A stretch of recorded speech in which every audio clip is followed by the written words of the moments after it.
Ryan, ano ba yung nakikita ditong dahilan ng mga otoridad? Bakit nasira itong mga coral sa ilang lugar sa Maya West Philippine Sea?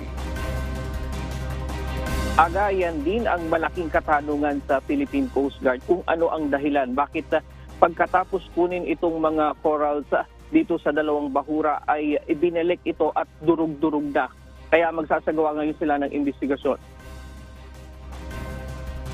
Kinumpirma ng Philippine Coast Guard ang ulat ng Armed Forces of the Philippines Western Command na nasira at halos wala ng buhay sa Iroquois Reef o ang Rosul Reef at Sabina Shoal o ang tinatawag na Escoda Shoal.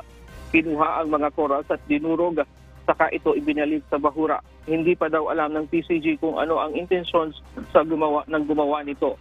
Magde-deploy na ang PCG ng mga sasakyang pangdagat sa lugar upang kumuha ng sample at pag-aralan ang mga itinambak na corals at kung bakit ito ginawa. Ayon sa PCG, mula August 9 hanggang September 11 na ngayong taon, 33 Chinese Maritime Militia vessel ang namataan sa Rosul Reef at 15 naman na Chinese Maritime Militia vessel ang nakita sa Escoda Shoal.